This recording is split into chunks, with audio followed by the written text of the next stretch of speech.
De Laura a Rodolfo.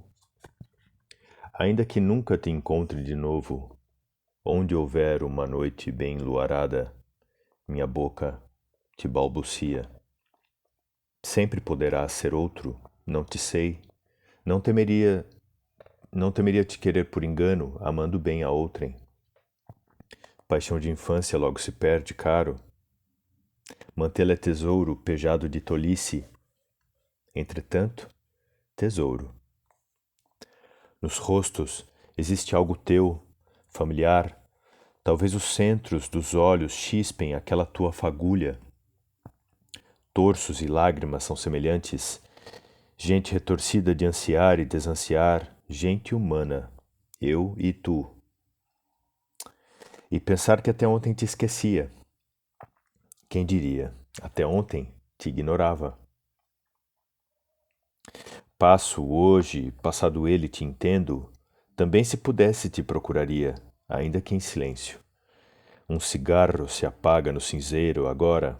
Sonhei com uma poesia e um herói, só as cinzas são reais. Dá-te por satisfeito, Rodolfo, de uma vez. Quem ama é amigo admirado. Estás aqui, dentro da felicidade. E não encontrar-te é já te encontrar, pois quem jamais se cansa de achar, acha em toda parte. Amanhã não há, o que é isto? Ontem como o rio, rumo ao mar, aonde vai? Hoje estamos sozinhos. E os olhos nunca se abrem a tempo, embora abram a miúde. Então, meus caros, eu sou Danilo da Costa Cobra Leite e lancei durante a quarentena ano passado um livro e esse ano lanço mais 2 livros. Então eu vou falar sobre esses 3 livros, né? Esse foi o livro que eu lancei no correr da quarentena do ano passado, Nhenga Amore Quixotesco. O nome do livro significa Nhenga, é a palavra em tupi antigo para língua, e Amore Quixotesco pode significar tanto ao modo do Dom Quixote como com o amor quixotesco, né? Então é um título que brinca com uma língua tupi e com o latim, né? Vamos dizer assim, 2 línguas clássicas para nós, né, no Brasil hoje. Então, é um livro que eu comecei a escrever em 2003 e que foi reescrito muitas vezes. Então, é um livro de juventude que eu, de certo modo, eu fui revestindo de outras camadas, né, de novas camadas. Então eu vou ler outros trechos também desse livro hoje. Eu organizei aqui mais ou menos a nossa fala aqui de hoje, já que eu vou falar sozinho aqui, né, de certo modo. Então para ficar uma coisa bem variada e bem entretida, tá bom? Bom, eu sou paulistano, nascido na Pompeia e vindo a Mogi com 1 mês de idade, né? Uma família por parte de mãe que já mora aqui na cidade de Mogi há quase 100 anos já, né? Então, quase 80 anos. Então, uma família bem mogiana, né? A família do meu pai é do interior de São Paulo também e antes disso, nordestina. Então, me identifico muito com a cidade e o ambiente que se passa, o Nhenga, é um ambiente, vamos dizer, da década passada, né, de 2 décadas passadas mais ou menos, numa cidade do interior, que pode ser do interior de São Paulo, do Paraná ou de Minas, mais ou menos. Dá para ver um pouco pela maneira como está descrito São João, a festa junina nesse livro, que é o evento central do livro. Dá para ver que se trata de uma cidade do interior de São Paulo, ou Minas ou Paraná, né? Enfim, então Mogi das Cruzes atravessa a minha poética aí nesse sentido, né? Então, fiquei muito contente com esse livro que foi lançado numa live no dia 13 de agosto de 2020. Então, vou ler aqui mais um trecho dele, espero que para que todos se sintam convidados a dar uma olhada nesse livro também, tá bom? O nome da editora é Cotter e o livro pode ser encontrado no site da editora Cotter. E com esse nome aqui, as ocorrências no Google são basicamente para curso de língua, curso de tupi antigo e esse livro, então não tem muito erro, né? Bom, eu vou ler aqui uma parte, o começo do capítulo 9 desse livro. Ele é uma novela seguido de contos que se passam nesse ambiente de Itanhangá ou contos que fazem referência a alguma coisa que ocorre na novela, né? Alguma coisa, algum detalhe da novela. Então ele é um livro que tem muitas linguagens misturadas, né? Tem poesia, tem teatro, tem conto, tem prosa longa e prosa curta, né? Capítulo 9. Laura precisaria estar na festa. Era no que pensava Rodolfo, antes de cair inconsciente. E foi o que o acordou de repente. Ela precisa ir. Ficou como que catatônico ainda por algum tempo, olhando ora o teto escuro, ora uma lua distante entrecortada pelas persianas da janela. Estava sorumbático, abatido, fleumático e comedido, zonzo, viu no relógio da parede que eram 6 horas da tarde. Ficou desesperado e tentou se levantar para ir embora, mas havia um soro ligado a seu braço que o impedia. Chamou a enfermeira, mas a técnica de enfermagem veio e disse que não podia fazer nada. Esta, por sua vez, chamou uma enfermeira que também não podia fazer nada, que chamou a chefe das enfermeiras, que também não podia fazer nada, que chamou o médico. Este o examinou e disse: Eu não posso fazer nada. Você está muito nervoso, precisa descansar, precisa dormir, precisa de muitas coisas, rapaz. A começar por um bom sonífero e um bom analgésico. Nossa, como você está febril. Ela precisa ir, doutor. Ela é um crânio. O que eu faço? Rodolfo olhou para o relógio e viu que já eram 6h30. Não disse nada. Ficou olhando seus próprios ferimentos, tentando sentir seus dedos. Preciso pensar rápido em como chamar a atenção dela se estiver lá. Ela é muito inteligente. Preciso sair daqui. Pensar rápido. Tomou o analgésico, o sonífero.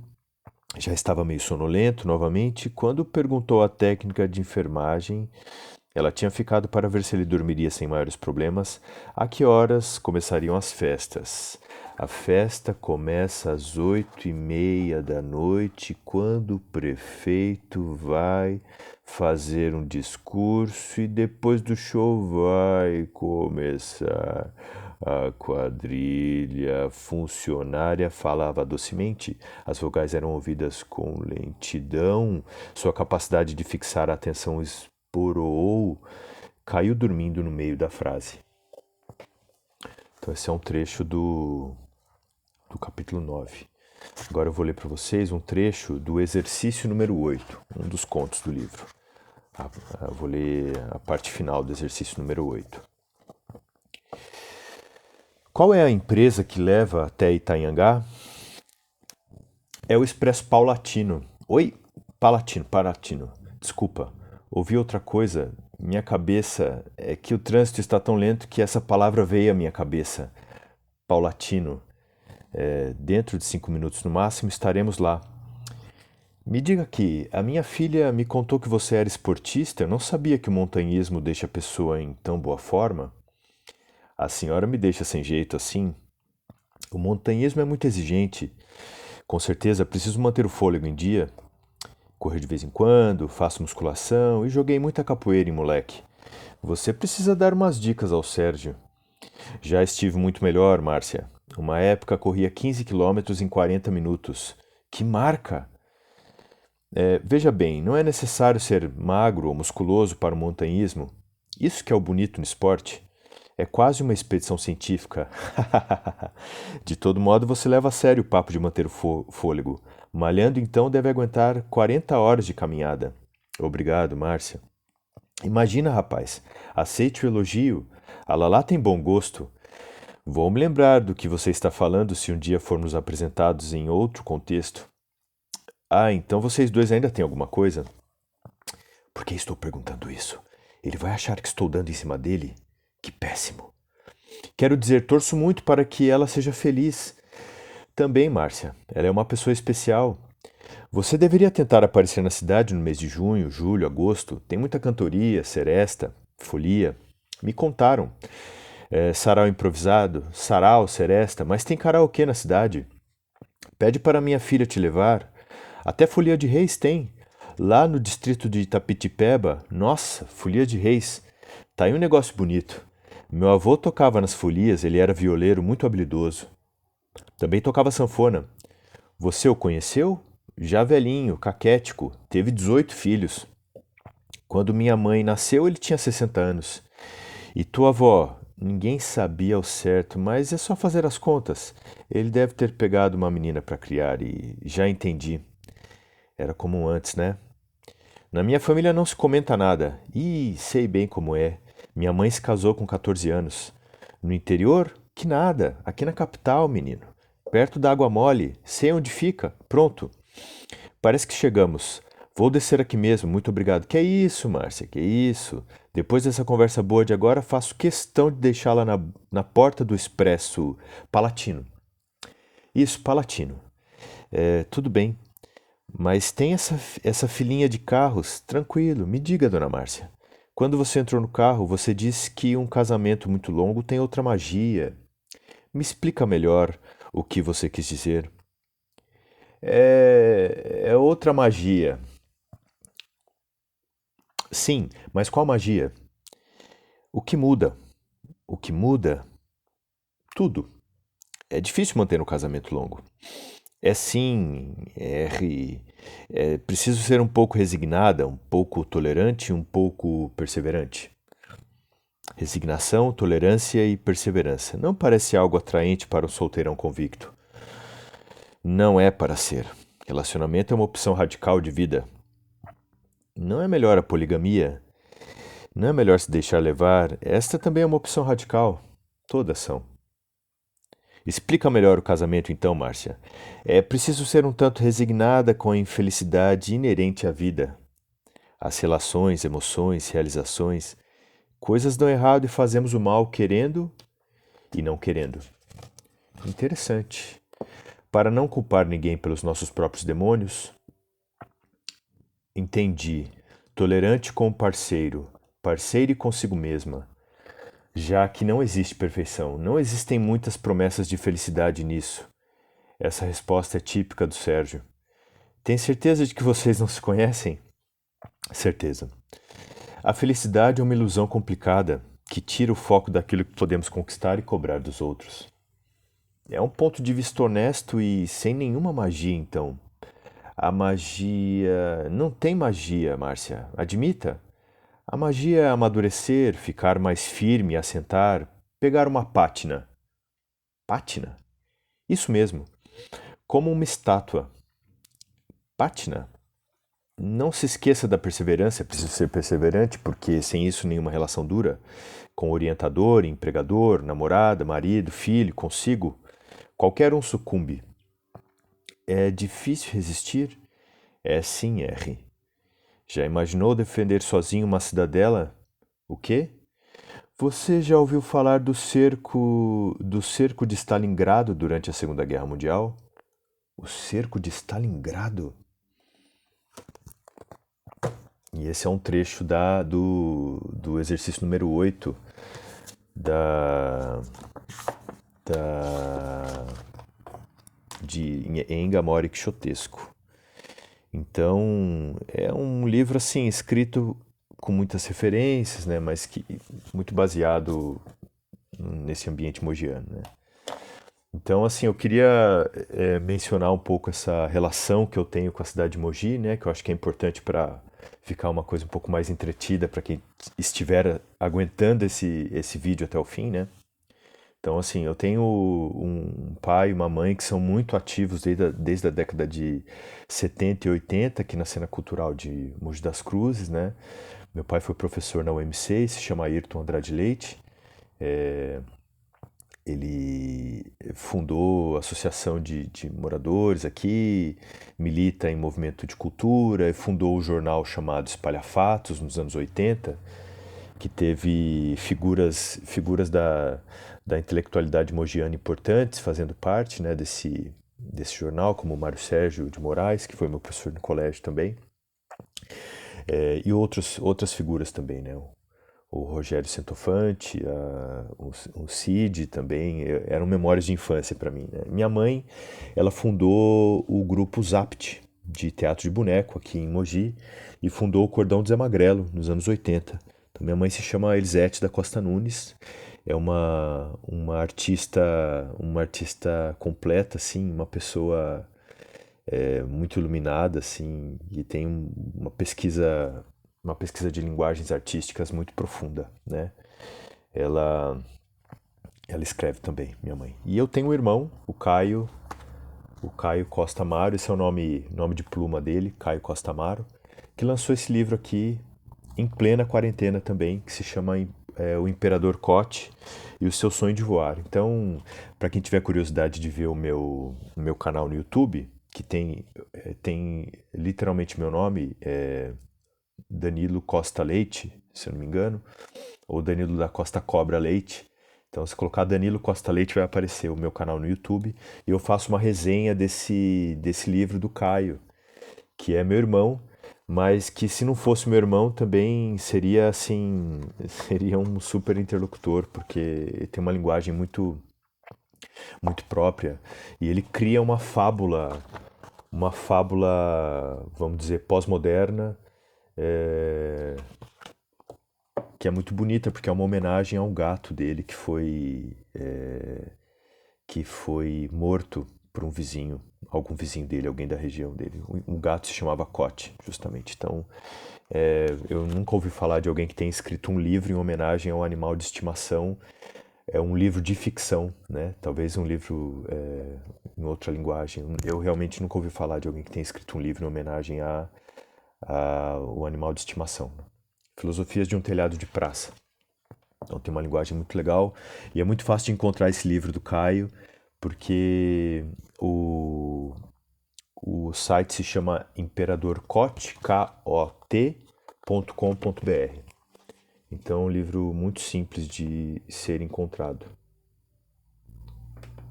Então vou ler um trechinho do livro do Caio.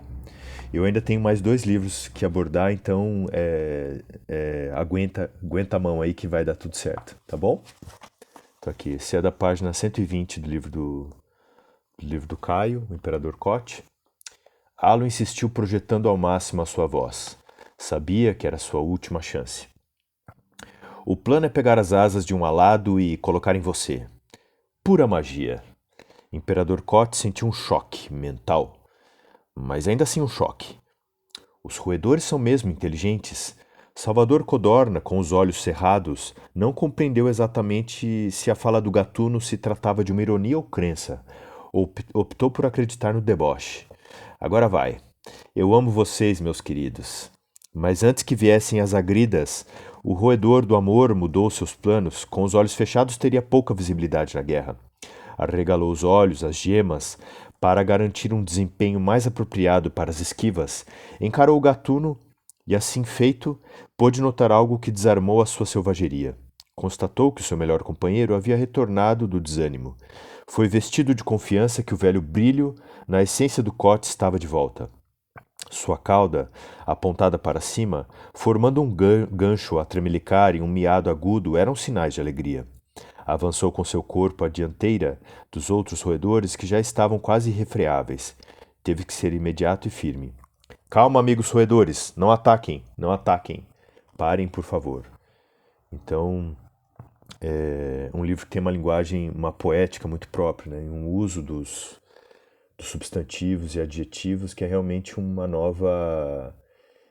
tenta, de certo modo, mimetizar a estranheza que seria para um ouvido humano escutar, entender, né, a gramática, a sintaxe dos animais.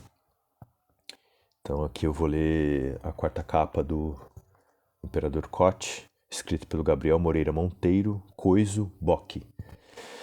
Pássaros, estacionamentos, casarões, árvores, insetos, mamíferos de diferentes ordens, conflitos, ordens. O universo urbano é realidade fluida, metamorfósica, ações de construção e reconstrução, e entre elas, as destruições. Nesta fábula, Caio Amaro pondera a criatividade, imaginação e os tons mais áridos da realidade, para criar um universo que dá voz àqueles que não têm voz, abandonados, atirados à própria sorte, esperando pela próxima destruição. Aos que sobrevivem e carregam o ônus e os anseios para a reconstrução, o narrador alado nos recorda: escapar da morte é um bom motivo festivo. E após a festa pela sobrevivência, cabe sempre abrir bem os olhos e mirar firme na resposta à pergunta: como evitar outra destruição? Então, uma fábula das cidades médias, que são grandes, né, na verdade, né? Segundo a definição do IBGE, Mogi das Cruzes, por exemplo, é uma cidade grande já, né? Acima de 100 mil habitantes já é uma cidade grande. Então, Mogi tem que preservar os seus rios e os seus casarões como uma cidade grande, né? Uma cidade que não deve nada a ninguém. Tem que ter uma cena cultural própria, tem que ter a sua boemia própria, seus artistas, respeitar e promover o trabalho dessas pessoas que estão aqui entre nós, né? Então, cidade Mogi não é mais uma cidade pequenininha, gente, é uma cidade grande. E eu fico muito contente e feliz de poder participar desse momento histórico e desse festival. Muito bem, então eu vou falar dos meus outros dois livros, né? O Quebra-Cabeça, que tá no prelo, tá saindo da impressão, dois livros saindo da impressão, né? Quebra-Cabeça e Épica, né? Quebra-Cabeça é um livro que faz parte de um universo de ficção científica que se passa na capital e também em parte em algumas cidades do interior, não só Mogi, mas também Mogi, né? E o Épica é um livro, um outro tipo de ficção, com contos, pequenos contos, de diferentes tamanhos, que se passa no século XVI, no período da União Ibérica, 16 e 17, né? 1580 a 1640. Então é um personagem, é um universo de pessoas vivendo nesse período, né? Então, com personagens que são basicamente mestiços, né? Mestiços tupis, né? Indígenas e ibéricos, né? Não só portugueses, né? Porque eu acredito que a gente tem que começar a incluir um pouco essa herança ibérica na nossa conversa para entender um pouco a maneira como o Brasil se formou na América do Sul, né? E as relações que o Brasil tinha com os outros países da América do Sul, né? Paraguai, Assunção, que era uma cidade gigantesca e tudo mais. Muito bem. Então vou começar a falar do Quebra-Cabeça, porque é um livro que já está sendo entregue para as pessoas e justamente lançado em plena pandemia. Então eu tô no foco da nossa conversa aqui. é, e tive essa sorte de encontrar esse material para conseguir lançar e apresentar aqui para vocês. Então, vou ler uma parte do Quebra-Cabeça. Quebra-Cabeça, ele é uma história que fala de uma cozinheira que tenta buscar um objeto próprio dentro do casarão onde ela trabalha e, por uma confusão, o patrão acredita que ela está roubando alguma coisa. E como ele é um sujeito sádico, ele vai tentar prender, ele vai propor charadas para essa cozinheira para ela poder se livrar dessa prisão, dessa acusação e poder escapar, né? Então, a primeira charada do livro é a seguinte: o que de mim tens hoje será ainda maior amanhã. Não ocupo nenhum espaço, não estou em nenhum lugar, porém sou mais real do que tu. Posso distrair qualquer um dos teus sentidos, porém nunca mais poderás me captar. Eu sou o que tu viste, e não o que vês. Quem sou eu? E eu vou ler um pedacinho do primeiro capítulo, né? Sou muito diferente daquele homem que a senhora viu na biblioteca há pouco e que se auto-intitula Xavier Guimarães Bloomfield, o primeiro. Alda não esboçou nenhuma reação. Estava diante de um louco, não havia dúvidas. Não se sentia preparada para lidar com a situação. Estava apavorada. A sala confortável, um vestíbulo, um anexo da grande biblioteca do casarão, tinha uma janela pequena, alta e achatada demais, que dava para o chão de um jardim. Mas como, se a biblioteca está à altura da rua? Ela pensou. De certo modo, ao caminhar pelo corredor, não percebeu a leve descida em relação à rua Albuquerque Lins. Estava sozinha ali com o monstro. De mais a mais, a propriedade era tão isolada dos vizinhos que nenhum megafone chamaria a atenção deles, se ela estivesse ainda no quintal. As persianas dos prédios ao redor talvez se abrissem com preguiça e tédio, e após caírem sobre a figura da cozinheira, se cerrariam, com enfado. Então essa é uma ficção científica, né? A parte é o começo, é literalmente o começo desse livro, que é uma edição 2 em 1, né? Então quem tiver interesse adquire 2 livros comprando o quebra-cabeça. Ele adquire o livro do Seba Soares, que é um colega que estudou ciências sociais como eu, e está com um livro muito bonito chamado De Repente o Tudo. Então esse livro ele pode ser encontrado facilmente no site da Caravana Editorial. O nome dessa editora, uma editora de Belo Horizonte. Eu agradeço muito aí. Se o Léo Costa Neto estiver assistindo, eu agradeço muito a acolhida. O nome do site é caravanagrupoeditorial.com.br. O livro pode ser adquirido lá e já está sendo enviado para a casa das pessoas. Então, nenhuma quebra-cabeça, nenhuma chuva em vão, que é uma série maior que eu pretendo publicar ao longo dos anos. Então, a ideia do livro é assim, assim como a cozinheira ela precisa responder as charadas para se livrar dessa punição imerecida, o leitor ele também precisa refletir sobre as charadas propostas no livro, né? A segunda charada é a seguinte: eu tenho começo, mas não tenho fim. Quem sou eu? E a última charada que o livro propõe ao leitor, que eu espero que isso mantenha todas as pessoas acordadas até esse ponto do vídeo, é a seguinte: por minha causa de certo, o mal é feito e qualquer um se torna vil. Por minha causa, o mal não é feito e qualquer um se torna mais puro. Pureza e impureza dependem de mim. Ninguém pode purificar outra pessoa senão eu. Quem sou eu? E aí, como já estamos no fim do vídeo, né, no tempo regulamentar, eu preciso mencionar os grandes artistas que me ajudaram, além dos editores, né, o Fábio, que é professor da Estadual da Paraíba, o Nefatali, que é professor da Rural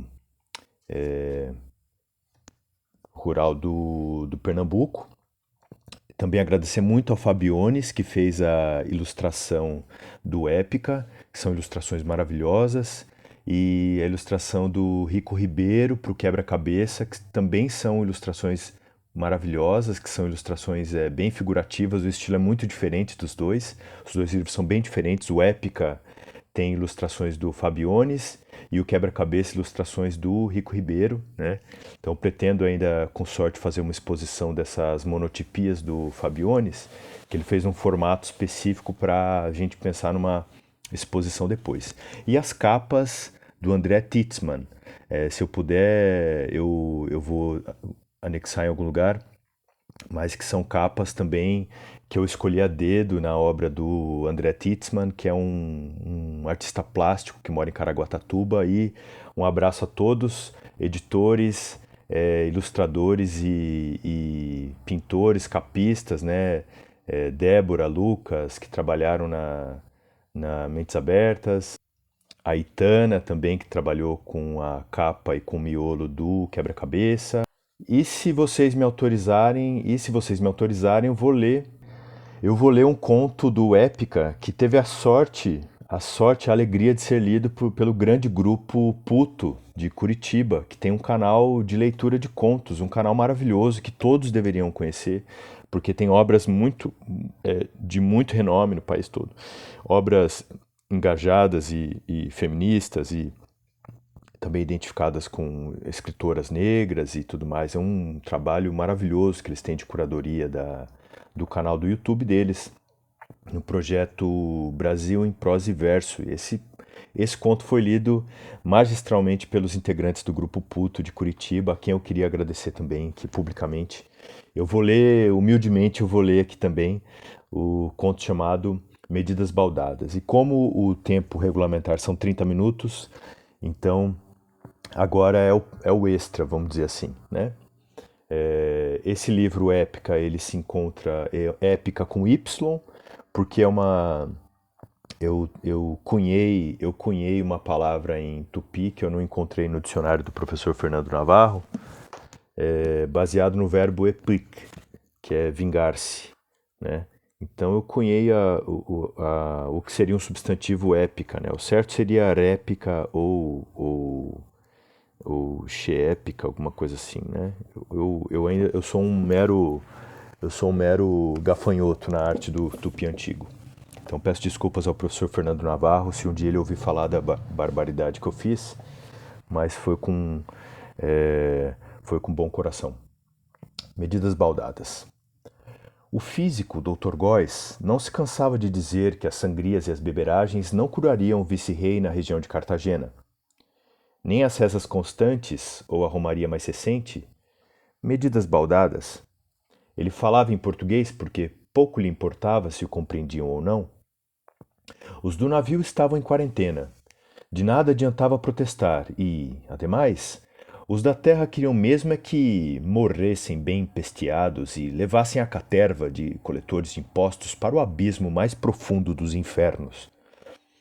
Um bacharel curioso, dado a obrar em versos em decassílabos, soube de todo o drama em primeira mão e já compunha um par de estrofes ariostanas intituladas Midas Funesto, porque rezava a lenda que o coletor mor,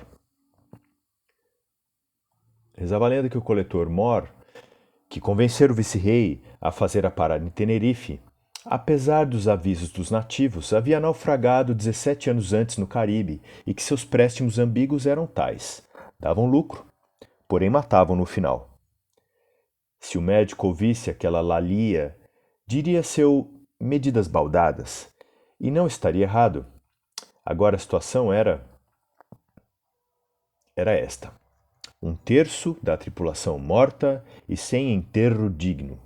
Um terço adoecendo e o vice-rei, apesar de tratado pelos melhores cientistas do vice-reino e outrures, infelizmente via sua condição debilitar-se dia a dia, consumido por aquela praga ainda sem nome, que encolhia os pulmões e enrijecia e entumecia a pele até parecer um couro. Isto vai embatracar os doentes? Dr. Góes fez em tom de basófia. Somente um dos curas compreendeu, mas a explicação que foi obrigado a dar naquela hora fixou o nome da peste aquela, batraquismo. O vice-rei, um primo distante del rei, homem de belas madeixas castanhas, um queixo proeminente e hirsuto, de fato se parecia mais com os sapos agora. Ele agora estava numa penumbra constante, frequentado por moscas que farejavam a morte iminente, embora ignorassem a dieta dos batráquios. Sua morbidez foi suficiente para alarmar as demais autoridades que apenas aguardavam a morte da tripulação e do representante da coroa para retomar suas atividades normais. 40 dias se passaram e o segundo terço da tripulação morreu, sobrava um terço apenas. Desse número, um terço adoeceu, e após 40 dias, graças ao regime de quarentena seguido à risca no navio, apenas um terço desse terço. E o bispo fazia carantonhas pensando naquela equação, contava nos dedos diante do professor do colégio de jesuítas e do médico luso. Um tercio de um tercio. Isso lá vai muito melhor, sem dúvida. Mas a tal razão não morrem mais todos.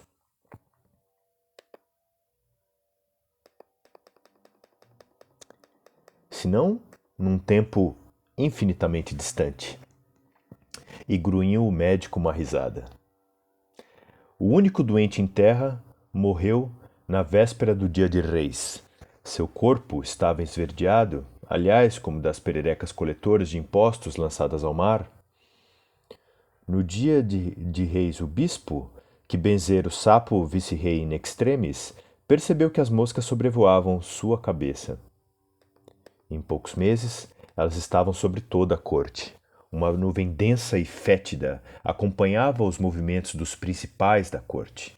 Ninguém escapou. O bispo, novamente acompanhado do professor do colégio, mal se sustentava em pé, e o único lugar seguro era o navio que trouxera o miasma de Tenerife, onde os disciplinados coletores de impostos e marujos se livraram da peste e não deixavam ninguém subir. Os nobres ficavam à beira-mar, gritando para os dos navios promessas de riqueza e fama. Medidas baldadas, Dr. Góes resfolegou. Morreremos todos. E não há solução? Não. Que tipo de médico é você? O melhor tipo? O que diz somente a verdade. Muito obrigado pela atenção e audiência. Espero que não tenham morrido de tédio. E quem tiver interesse nesse livro, se chama Épica com Y, né? A pronúncia em tupi seria épica, mas é um substantivo que eu cunhei, né? Então é o verbo vingar-se. E a história é sobre isso mesmo, né? Um mestiço brasileiro, paulista, né, no caso, um mestiço que decide se vingar de bandeirantes e de jesuítas. Então, o nome da editora é Mentes Abertas, editora Mentes Abertas pelo selo Cisne. Então, o site da Mentes Abertas é mentesabertas.com.br. Isso, .com.br. Lá dentro vocês encontram a loja, que a loja fica hospedada pelo site da UOL. A minha loja nowall.com.br. Então, agradeço muito a audiência, espero que tenha sido entretido para vocês, né? E estamos aí.